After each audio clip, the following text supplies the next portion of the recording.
ইসলামী bank কিন্তু বন্ধুরা already কিন্তু নতুন প্রতারণা শুরু করেছে। আপনি যদি ঘুষ পান টের পেয়ে ফেলেন, সচেতন এরকম চালাক মানুষ হন, তাহলে বলবে যে আসলে দুঃখিত, এটা আমাদের ত্রুটি হয়েছে স্যার, দুঃখিত স্যার বলবে। আর যদি টের না পান, মানে হালকা ইউজার হয়ে থাকেন, কোনো রকম ইউজ করেন, তাহলে কিন্তু খাইছেন ধরা।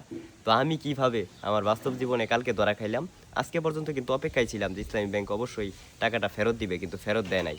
কালকে রাতে কিন্তু ধোকা খাইছি। আমরা অধিকাংশ সময় যে সর্বোচ্চ বড় ভুলটা করে থাকি, সেটা হলো আমরা কি করি, টাকা আদান প্রদান করতেছি ঠিক আছে, কিন্তু আমরা মেন ব্যালেন্সটা নজরদারিতে রাখি না। মেন ব্যালেন্স যেটা, সেটা নজরদারিতে রাখি না।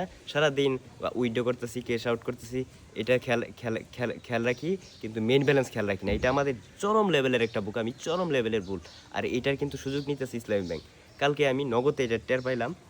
তো আমার সাথে কালকে কি হইলো সকালে, তো অবশ্যই কিন্তু এই ভিডিওটা সচেতনমূলক ভিডিও, অবশ্যই শেয়ার করে অন্যকে দেখিয়ে দিবেন। ব্যাংক কিন্তু পাইতারা চলছে, ব্যাংকে প্রচুর পাইতারা চলছে। তো আমার যে অ্যাকাউন্টটা, এটা কিন্তু রেমিটেন্স, মানে রেমিটেন্স বিভাগ, মানে বৈদেশিক মুদ্রা, আমার বাংলাদেশি টাকা এটাতে কোনো ঢুকানো হয় না, সব বৈদেশিক রেমিটেন্স আসে।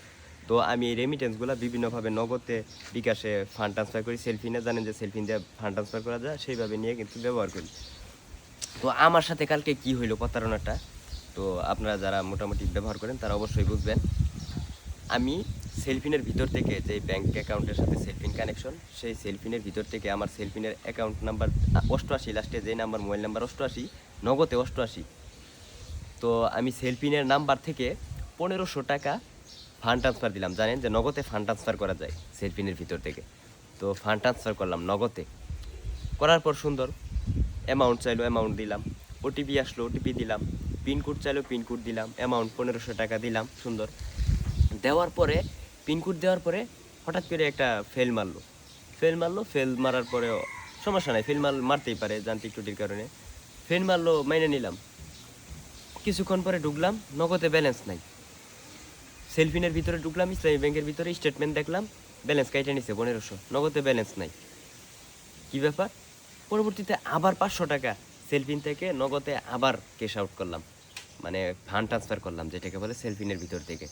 আবার নগদ, সেলফিনের ভিতর থেকে নগদে যখন 500 টাকা ফান্ড ট্রান্সফার করলাম, ওকে 500 টাকা হইলো, কিন্তু আগে যে সেলফিন থেকে 1500 টাকা আনলাম, এটা আর আসে না, এটা নাই। মানে ব্যাংকে থেকে আমার মেইন ব্যালেন্স থেকে কেটে নিছে, তো আমার নগদে নাই। তো এইরকমই কিন্তু হয়ে থাকে, মানুষ কিন্তু ব্যালেন্স চেক করে না। দেখেন, আমি যখন নগদে টাকাটা ইম্পর্টেন্ট ছিল খুবই, সেই টাকাটা নগদে বের করতে চেয়েছিলাম, ইম্পর্টেন্ট আসিল বিদায়, কিন্তু অনেক সময় কিন্তু মানুষ এই ব্যালেন্সটা চেক করতো না, এবং কি যখন ফেল মারতো, তখন কিন্তু স্টেটমেন্ট দেখার আগে, ব্যালেন্স দেখার আগে আগে আবার কিন্তু ঢোকার পরে আবার পুনরায় কিন্তু আবার দেখা যেত যে সেই 1500 টাকা আবার ফান্ড ট্রান্সফার করতো।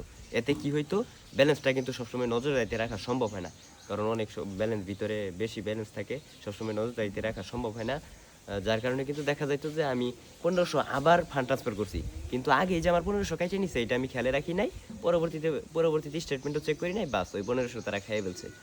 তো এরকম কিন্তু বর্তমানে হইতেছে। তো পরবর্তীতে 500 টাকা দিলাম, 500 টাকা হইলো, কোনো অসুবিধা নাই। তো বন্ধুরা, আপনারা অবশ্যই কিন্তু সচেতন থাকবেন এই বিষয়ে, এবং সবাইকে ভিডিওটা দেখানোর জন্য শেয়ার করবেন। আমি এখনও টাকা পাই নাই, এখনও কিন্তু আমার 1500 ব্যাক পাই নাই। কল করছিলাম, 10 মিনিট কথা বলছি, হোল্ড করে রাখে, মানে কাস্টমার কেয়ারে ফোন দিয়েছিলাম, হোল্ড করে রাখে ফোন।